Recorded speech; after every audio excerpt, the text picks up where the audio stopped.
Well, hello everybody, and welcome to today's webinar, Virtual Reality as a Tool for Career Exploration and Workplace Readiness.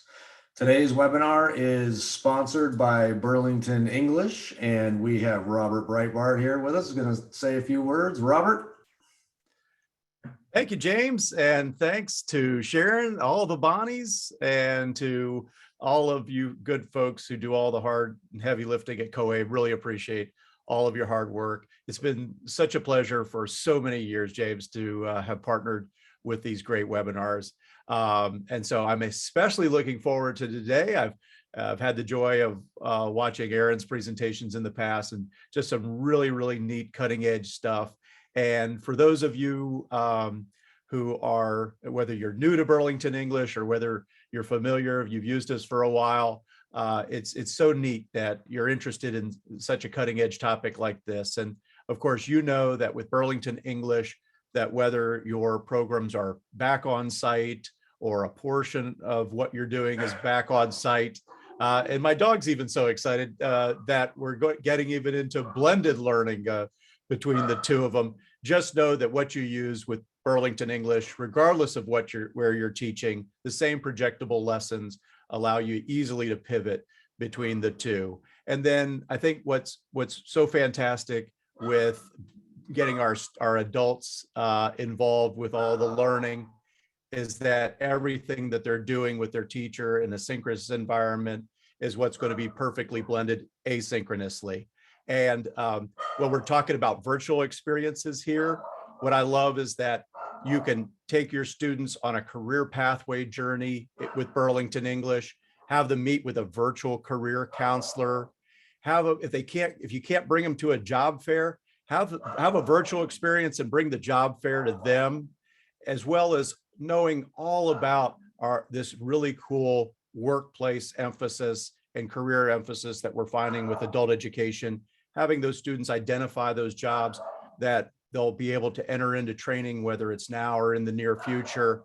And really that when we're talking about virtual, even a virtual day in the life of a job, do virtual job shadowing, everything you see with Burlington English, including virtual experiences of a job interview.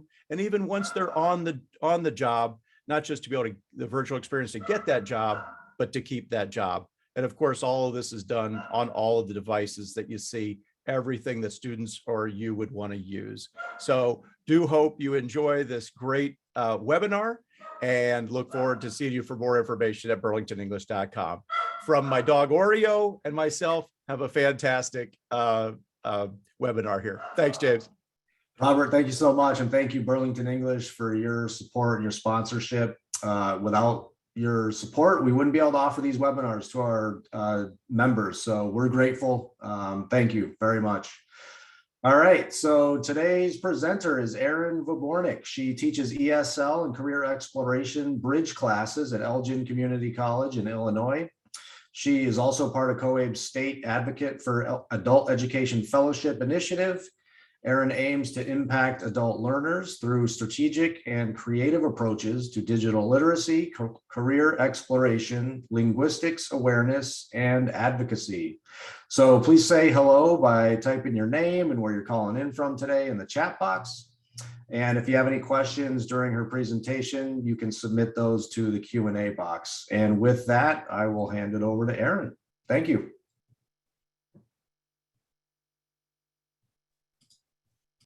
Thank you. And thank you, Robert, for that phenomenal introduction as well.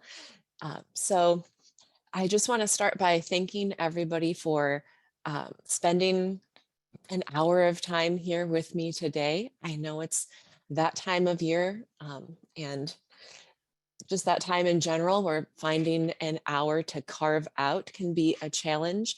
And so I'm grateful and I'm very honored that you have chosen to spend that hour with me today. So let me get my presentation up here for you. And again, before I do the introduction for anybody who did join a bit later, any questions that you have, please put them in the Q&A. I know the chat can get lively and can move quickly, and it's hard to find questions that might be buried in there. Okay, so my name is Erin Vobornick. I am a faculty member at Elgin Community College in Illinois. My background is similar to what many of you might have, which is that I've taught high school equivalency, bridge classes, workforce preparation, ESL, kind of run the gambit on all of the different kind of components of adult education. And currently I'm teaching ESL. So as I'm talking about virtual reality for career exploration, my experience is mainly in that is implementing that in an ESL format, but it transcends ESL. And I'll share a bit more about myself and my experiences as we go through today.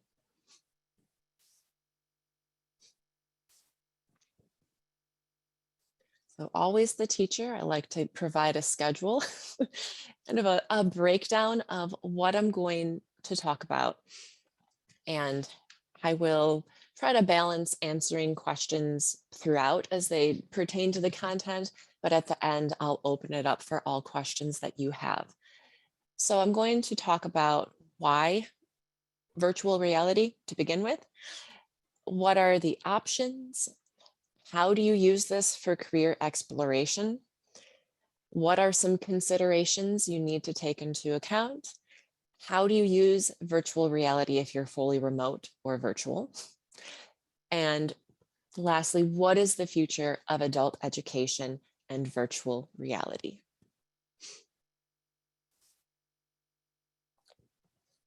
So I'd like to start by talking about what brought me to virtual reality. So most of the classes that I have taught have been in the evening hours, 6 p.m. to 9 p.m., sometimes 6 to 10. And this schedule works very well for many of my adult learners who have other obligations during the day, but it did pose problems for career exploration. So with my morning classes, I could schedule field trips to businesses, to different places on my college campus or within the community. But at night, that usually was not an option, right? Teachers would have to go home. Let's say welding shops would close up. It was more challenging to make those connections for students. Yet my nighttime adult learners were no less focused, right? They were no less determined to engage with career exploration as my morning students were. So I began to search for options. how to bridge that gap between my learners and possible careers. So for a while, I had students doing internet research. I invited guest speakers as a means to kind of connect my classes to different career options.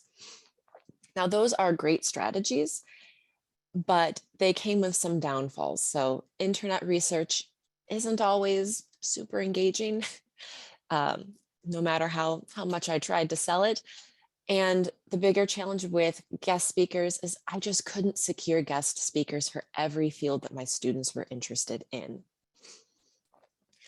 And then I saw some of my former grad school peers using virtual reality in their college composition classes, think like your English 101.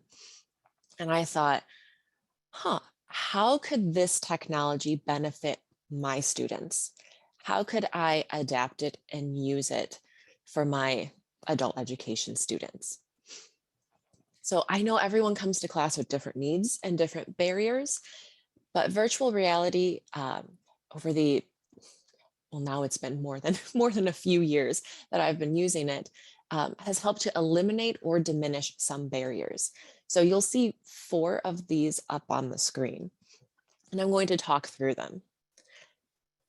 So for transportation, right, I had students who shared rides with students in other classes. They got a ride from family or they took the bus to class. And so they didn't always have access to field trips or experiences that were off-site. And my initial assumption was, carpooling. But sometimes that also wasn't an option, or some students didn't feel comfortable carpooling with other students. So the great thing about virtual reality is it doesn't require transportation. You can implement it on your campus or in your classroom. You can even do it off-site in a remote classroom, and I'll talk about how that looks a little bit later. So rather than asking students to disclose transportation issues, which again might make some people uncomfortable, virtual reality, when implemented, just allows students to engage in field trips and career experiences from almost anywhere. The other reason that I began implementing virtual reality is due to the caregiver and parent dynamic. So it's well documented that the pandemic has greatly affected women, especially mothers, kids having to quarantine from K through 12, or daycares, parents who are helping their children with e-learning. It's all had an impact.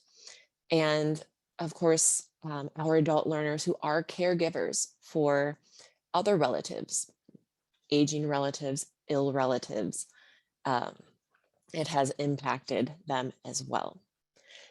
So having these learners in our classes, they are eager to learn about career options, but again, getting to field trips when you have a house full of children is challenging, especially when it comes to safety concerns. So when students have to miss class to take care of sick children or as a caregiver, if they miss that field trip day, they're missing a really integral part of the career exploration component of your class. And of course, with the pandemic, if students have to go into quarantine, right now they're missing all of that hands-on career exploration. But these students can still experience new careers and engage through VR. And VR, short for virtual reality. The next reason why I began implementing it was kind of a reflection on myself. So social anxiety, I've got it. So just to kind of explain what that looks like or feels like for those who aren't socially anxious. I mean, it means when I'm in the car in the drive-through, getting some fast food, I have to practice saying my fast food order out loud before I roll down that window. So I feel like if I don't do that, I get really nervous. So I I also use Google Street View, to see what a location looks like from the outside before I drive there, so I don't feel like I'm getting lost. So I like to preview what's to come when I walk into social situations. It's not something that I usually announce to people, but it is an important personal barrier, and it can affect students when you're asking them to engage in person, in field trips or with guest speakers and things like that. And I found that virtual reality can help diminish some of that anxiety.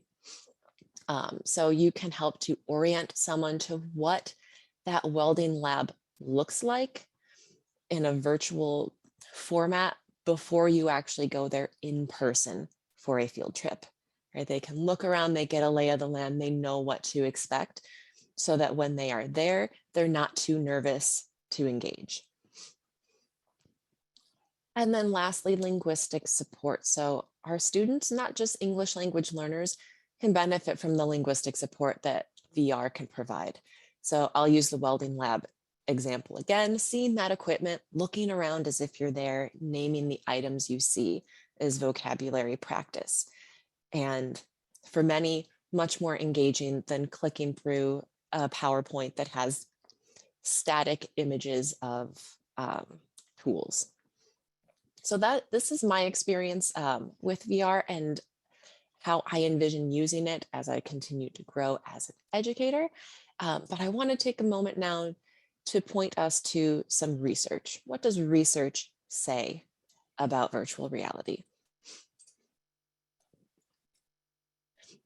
So I have, I'll share some information from Greenidge 2013 about using virtual reality environments to improve career self-efficacy of minority students. And this was focused on high school students, but I pulled out some of the things that I believe are applicable for us. So virtual reality allows students to be exposed to careers that they otherwise wouldn't.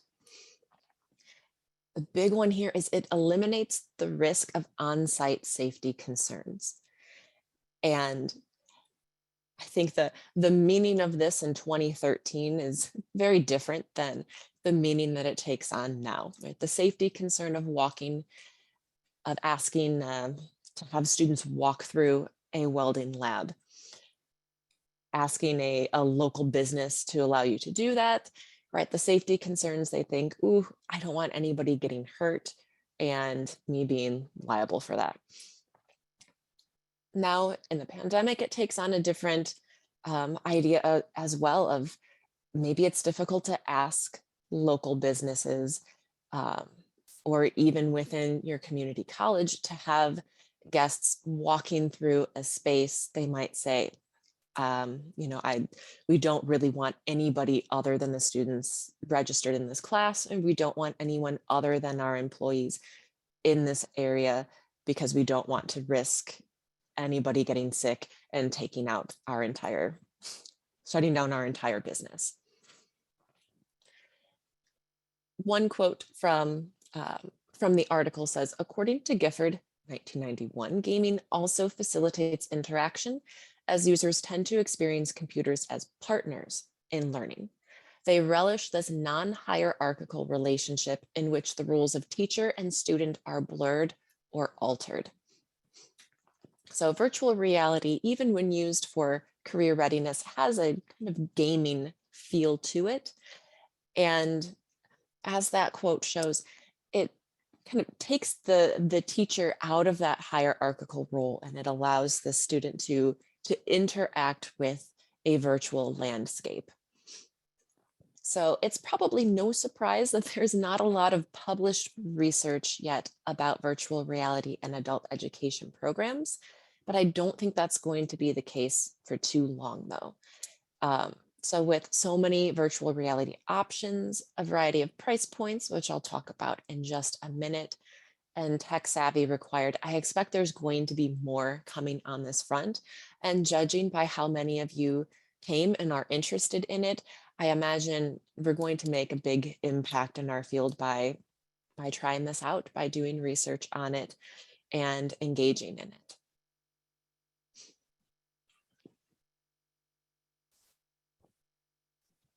So what are my options? This is my little chart that I made with some example price points, and they are always fluctuating, so please don't hold me to them. But for each column, I've put in what you need for it, the approximate cost, in the second row, whether there are any additional costs and hidden fees, and at the very bottom, how immersive is this technology? So at the left, we start with the least immersive, which is 360-degree videos and images. It also is the least expensive, and in terms of digital literacy, the easiest to implement into a classroom. So you can use an existing phone or computer. There are no hidden costs. There are free websites, which I will show you momentarily as I walk through some examples of virtual reality. The downside is that it isn't completely immersive. If you move up a level to phone and goggles, you can use an existing smartphone and either a cheap set of goggles or a Google Cardboard. And this is an example of Google Cardboard. It is literally cardboard that you get with some instructions on how to do some creative origami to put it together into this. It opens up. You snuggle your smartphone in there, close it up, and then you are able to strap it to your head and do some basic things. So you can, with that, use some of those 360 videos and images, but there are also some apps and some tools that you can use using those cheap goggles on the phone.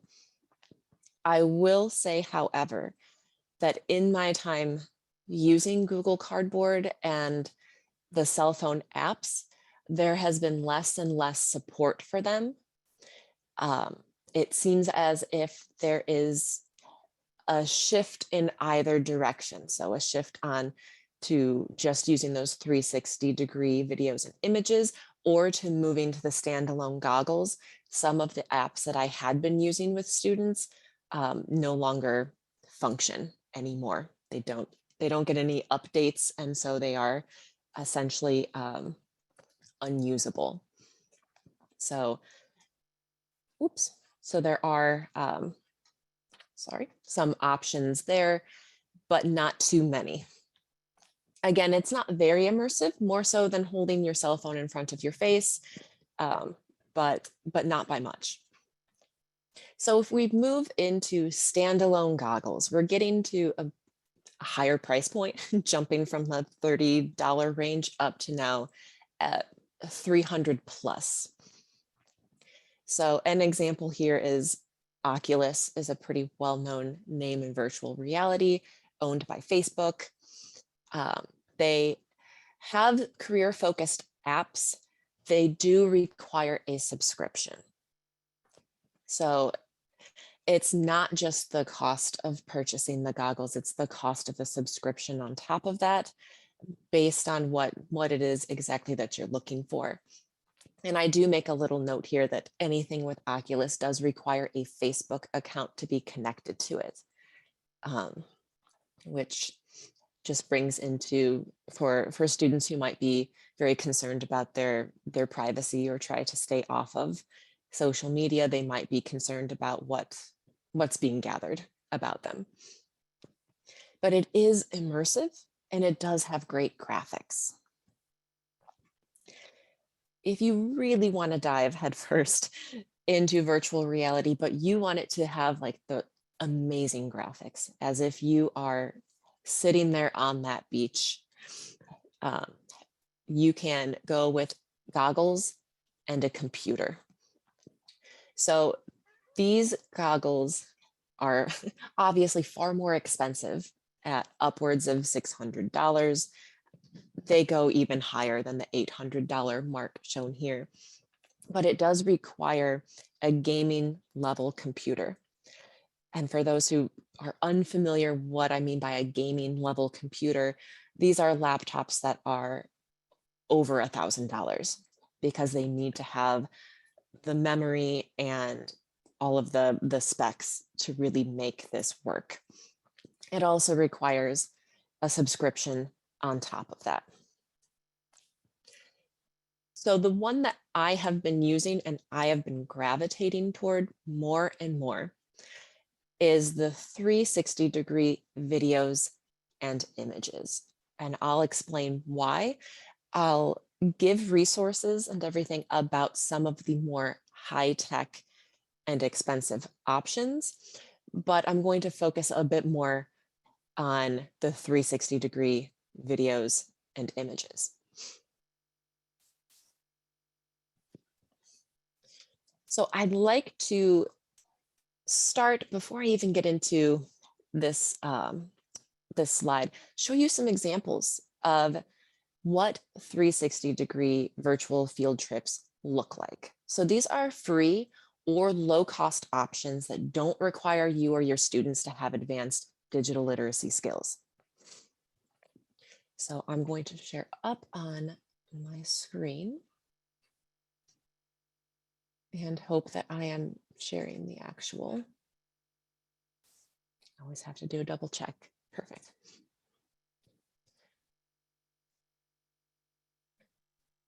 So I have a list of resources that will be sent out and that I can link at the very end as well, that will give you links to just about everything that I have compiled. And this is one of the things on there. And let me open it up. So what is 360-degree virtual field trips? It is essentially a 360-degree picture that you can manipulate. So this is an example of one for a hospital.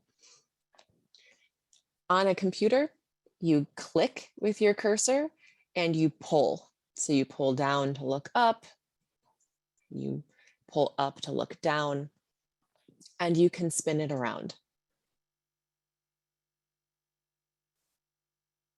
So especially in the times of COVID, when you can't take a field trip into a hospital, it's nice to be able to take students there virtually. They can look around, they can get an idea of what kind of environment it is working in this part of a hospital. And I am not a healthcare worker by any means. I want to say this is an MRI machine, but please correct me in the chat if I'm wrong.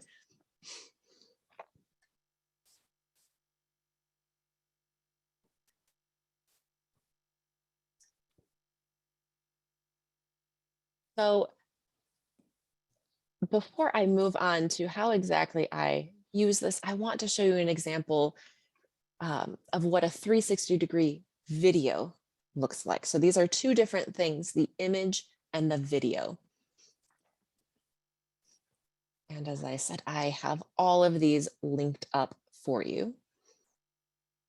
This one comes with some fun music, so get ready.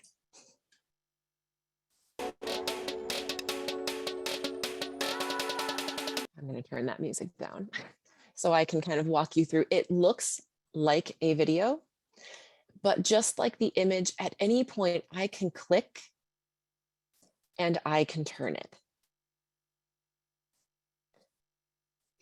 And I'm going to skip ahead here because this video will show different parts of this factory. At any point, if I need a moment, I can pause it and still continue to look around. And I can look around as the video actually plays, as if I'm standing here.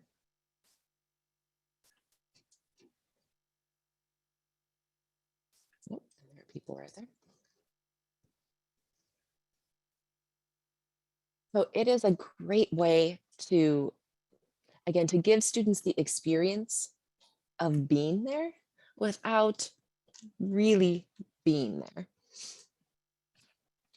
And I wanted to give you a moment to actually experience this on your phone, because I will say on a computer that clicking and dragging in my mind makes it a bit less immersive, because you are clearly in real life, you don't click and drag to change what you see in front of you.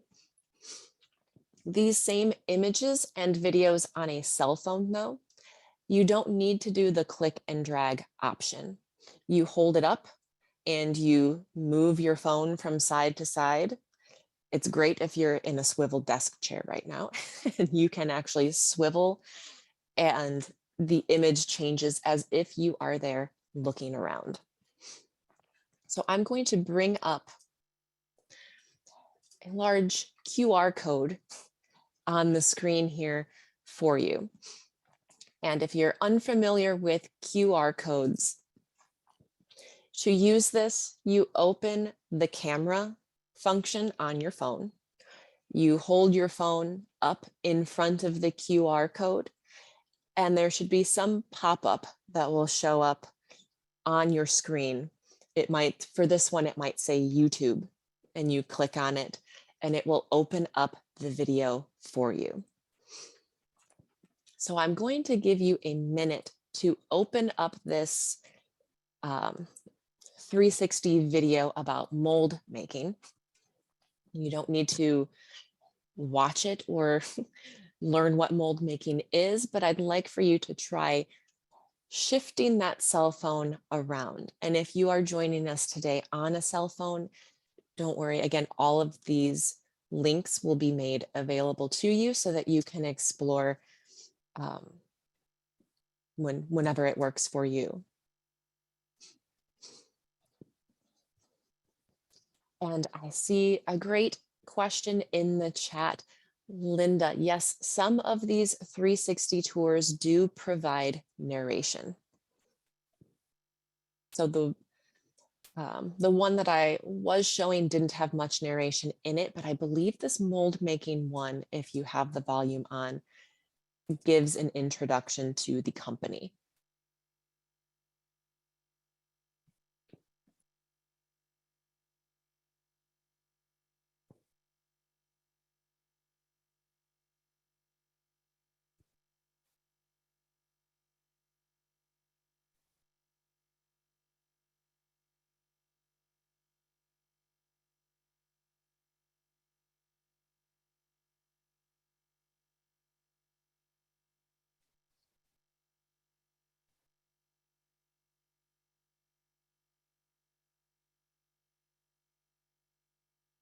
Going to take down this QR code.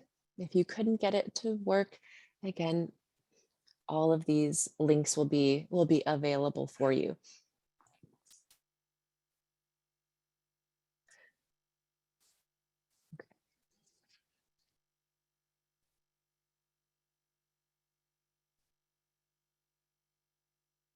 So how have I been using virtual reality for career exploration? So you've heard me mention a lot about virtual field trips, and that's been really the core of what I've been doing to allow students to navigate whatever looks interesting to them.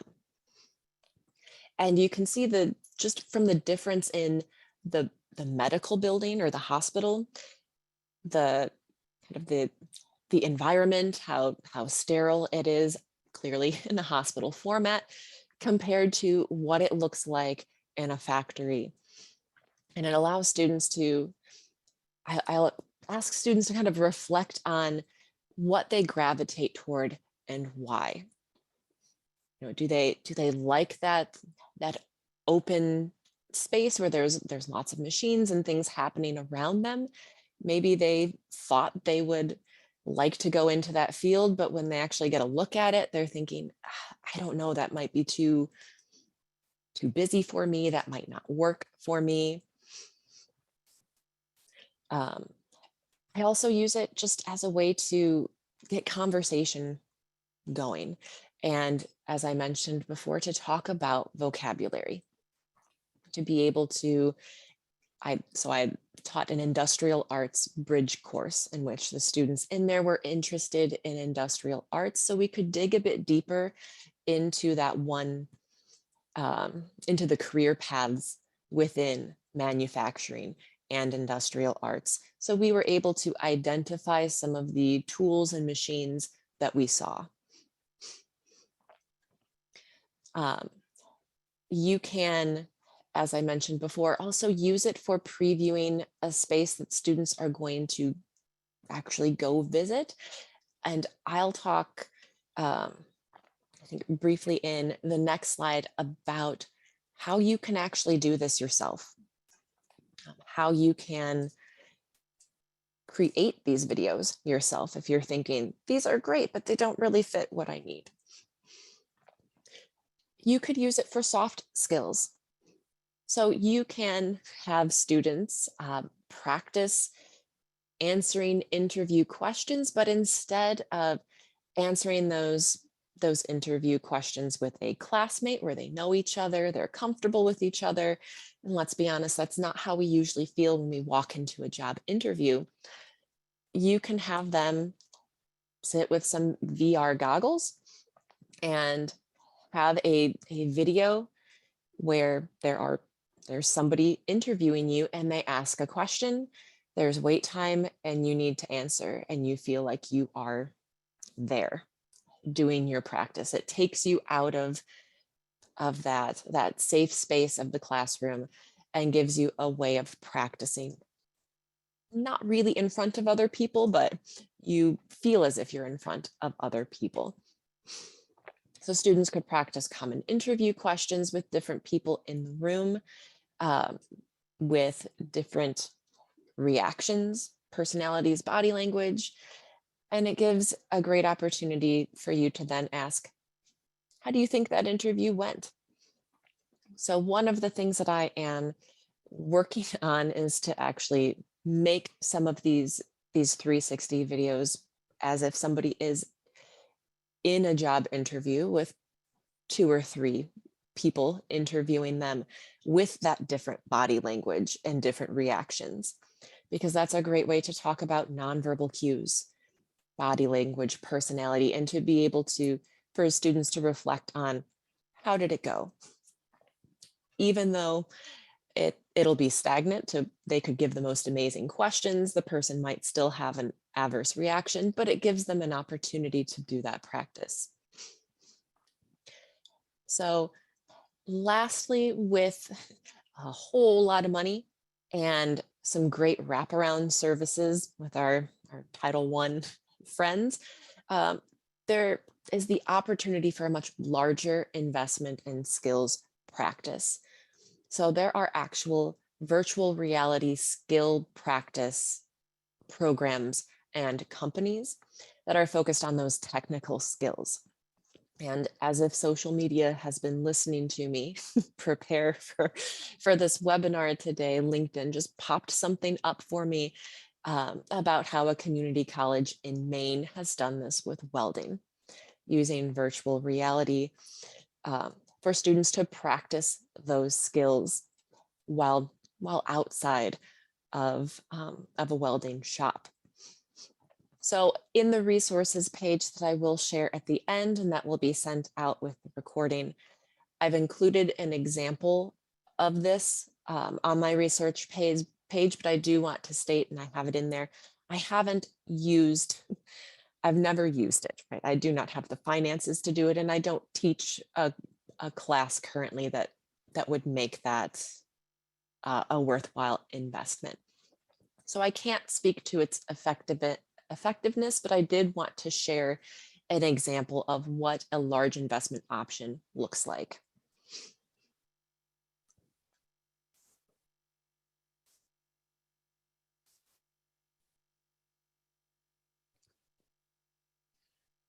So the big question that I have asked myself and that I have been asked is, can I use virtual reality if I'm fully remote or virtual?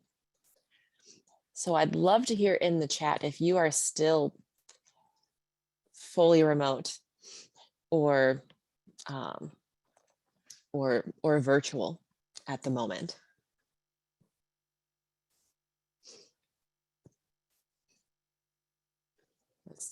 Okay, I see some yeses.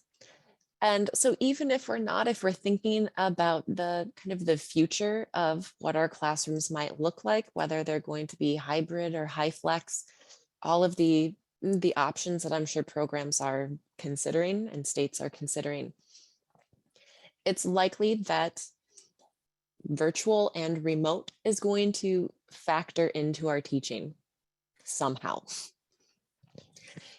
So yes, I have been using it in a fully remote environment. I've been fully remote since March 2020 and will continue to be for at least the next probably 6 months. So I will be continuing to implement it in a virtual format. So let me share some of what I've learned from doing it that way. Yes, you can do it, but you need to consider these things. The digital literacy of your students. And here I also put /clients in case you aren't teaching within a classroom, but you are, let's say, a transition specialist or someone who just supports adult learners. So if your students don't have sufficient digital literacy skills, you can still use virtual reality, but you'll be teaching how to use it rather than diving into what makes it interesting, which is exploration. So it comes back to what is your objective in using it? If it's to get, to practice some digital literacy, okay. But if you really want students to engage in the content and you're using this as a tool, you really need to consider what their comfort level is. And that is why I've been mainly doing those 360 videos and images. Because to the second point, what is their access and your access to technology? So most people have a smartphone or a laptop or a Chromebook, right there. If this is a virtual class, they are getting into your virtual class somehow. And all of those can handle some basic virtual reality-ish activities like those 360-degree images and videos. So it's a great way to dip your toes into virtual reality without the more expensive equipment and that technology learning curve. Also connected to that access to technology is it really depends on what device you are using. So how will students access this remotely? If you're doing goggles, you're going to be lending out expensive equipment. If you do cheaper options like Google Cardboard or smartphone goggles, that may work, but they still come at a cost. So you would still need to, have an inventory and work on getting those back. Or are you using a smartphone or a website option without goggles? And again, that's what I've been doing, with the caveat that for those 360-degree images and videos, you can stick your phone into one of these and make it work, right? So if students have the goggles, these cheap goggles already at home from their kids or from relatives, they can put their phone in it and use it that way. But I have not been making that a requirement. I've just said, if you have a smartphone or a computer, here's how we're going to use it. And the last one, which in my mind is one of the biggest ones, what's your comfort with being tech support in addition to whatever your role is as teacher, counselor, or administration? Because you are going to be the go-to person if there's a problem. So unfortunately, in the remote learning environment, this means troubleshooting without being able to provide hands-on support. And I've taught a beginning literacy course 100% online, and it is a challenge when there's not a shared language, and it's incredibly challenging when you can't reach out your hand and say, click this button or click that button. So you have to consider what your comfort level is with providing that support. And that ties into digital literacy. So if your students can share their screens on Zoom, if they can record screenshots on their smartphones, if they have ways to document their issues, it makes things easier.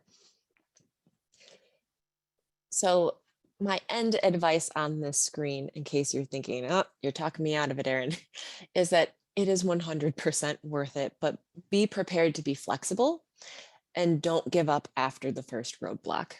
The first time I tried to do it virtually, I could see the confused looks on my students' faces. It took more time than I had planned to launch it initially, but I kept at it. I kept integrating that tool, and by the end, they had absolutely no problem. I could send the link, they could engage without my additional support. So what are some other considerations? Cost. It can be prohibitive to smaller organizations. And as I mentioned in one of the earlier slides, the more realistic and immersive those graphics are, the more expensive it becomes. So you need to consider balancing that cost and the objective of integrating the virtual reality. Second, equity. So in the beginning, as I was mentioning why I use virtual reality, I brought up making things more equitable to students who have transportation issues, childcare or caregiver barriers. The flip side to that is that wearable technology that requires vision is not equitable to all students. All right, so in addition to that, wearable goggles often have controllers that require finger and hand dexterity to manipulate it. So it's something to take into account. If you are building that into your course, you have to make sure that you have an alternative, or that you have a way to engage students who might not be able to visually engage in that way. My third point, and really big question. So cleaning something that people put their faces on, these goggles, it's necessary. And like I said, the wearable ones have something that your fingers will be touching. So that means there's a higher time commitment if you're doing this in person with wearable technology that students are asked to share, because you'll have to clean it between each use. There are face coverings that you can purchase that go over the goggles so that you can kind of snap on this clear plastic case, and then the student can snap it off, and they can either hold onto that plastic case and they would be responsible for cleaning it and bringing it to class, which then brings up, what if they forget? Or again, you would be responsible, or somebody would need to be responsible for making sure that it's clean. So those face coverings do come at an additional cost. They're not cheap. I think they were $20. They might be cheaper now. There might be cheaper options thanks to more people trying to use it during COVID. But you need to consider who's responsible for cleaning it. You'll still have to clean the controller. And again, it's something to talk to your program about, because your state or your organization might have some strict cleaning protocols that need to be adhered to. So again, something to consider, a conversation to have. If I integrate this in my classroom, is it something I could do every day, or do I need to clean it and quarantine the goggles for a week before they can be used again? It's just worth knowing what the parameters of use are given your particular area, program, and state. And then the last one, it might be hard to find a community of support, but hello community, we're all here. So I encourage people to talk about how they're using virtual reality, engage with others who are interested in it to kind of create a community of people who are trying things and giving feedback. So here I'll give a shout out to the Illinois Digital Literacy or Digital Learning Lab called IDLL. And it's a community of practice that's been really helpful to me. The goal is to close technology gaps, support teaching effectiveness, increase learner engagement, and it's run by the Chicago Citywide Literacy Coalition. And I will have a link to this page of resources because they will be adding something about virtual reality with resources linked into here with different teachers in our state who have been implementing it. But you can expect that to come up, but I will, in all of the resources that will be shared out with you, this will be included. And I will, since I'm on the page right now, I'll share it in the chat because once I turn off that screen, sometimes I forget.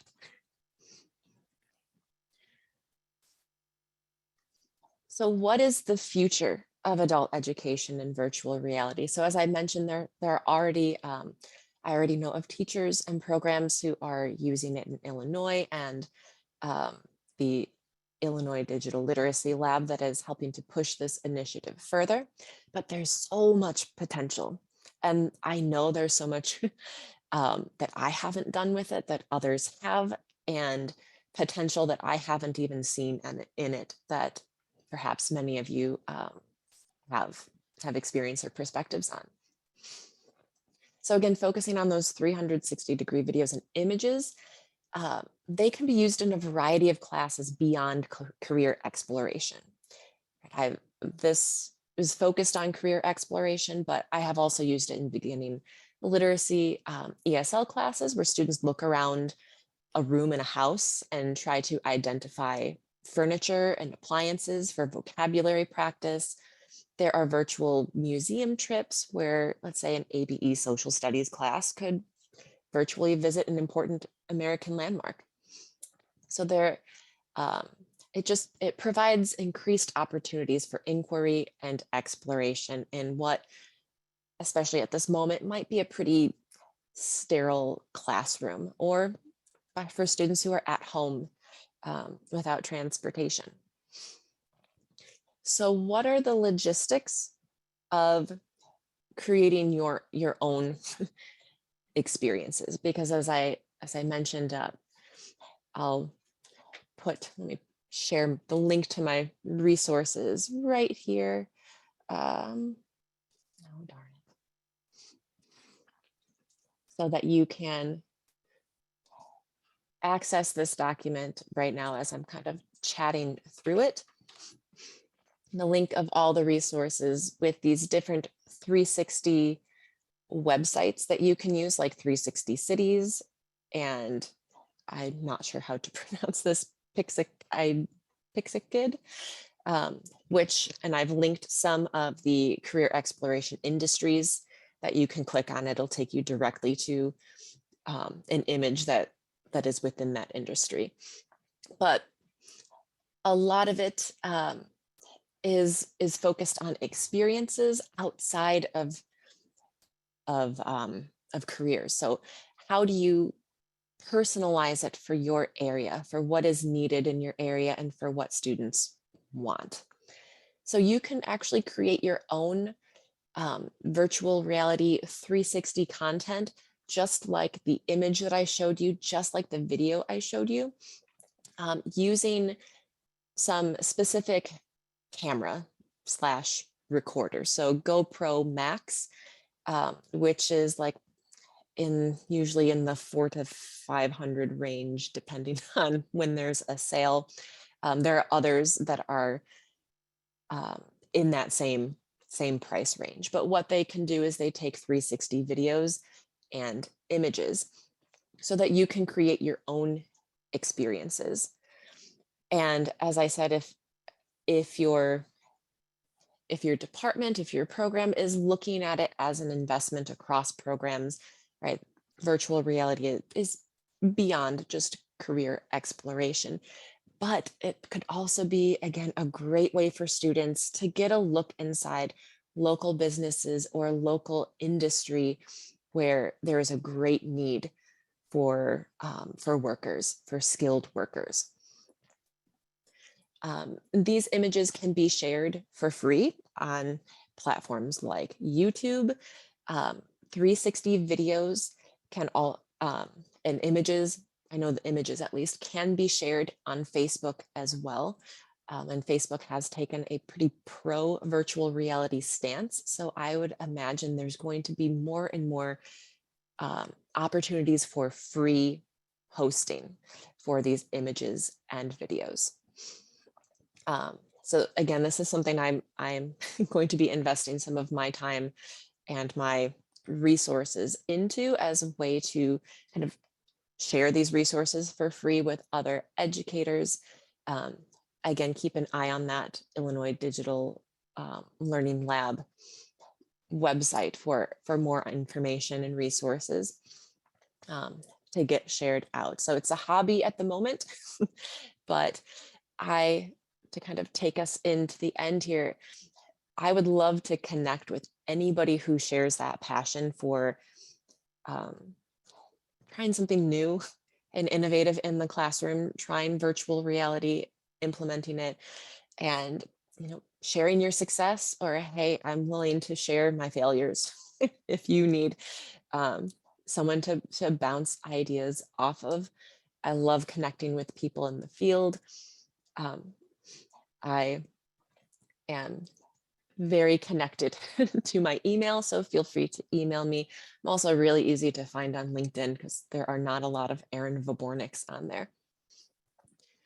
So I know we are right here at the end and some people may need to hop off, but I do just want to say that I'll be making a note of any questions in the chat that I haven't been able to answer. I'll be typing up a document and that'll go out with the recording from today as well.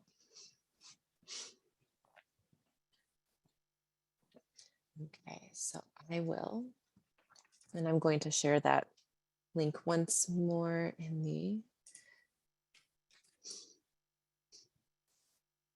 the Q&A, because I know it'll get lost in the chat. I posted again that link for the resources. It'll also be shared out to anybody who registered, whether they attended or not, with that video and my list of and my answer to the great Q&A question, Kristen. Have you been able to evaluate the efficacy of using virtual reality or compared data with your students who use VR versus those who don't use VR? That is on the list of what I will be doing. Oh, absolutely. Let me pull up the.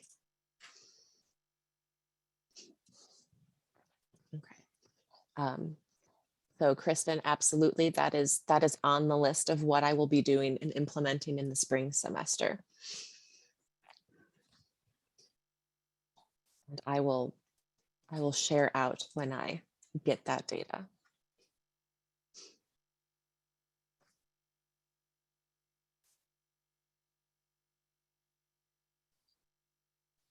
So again, thank you everybody for joining me here today on a Friday for an hour to talk about virtual reality.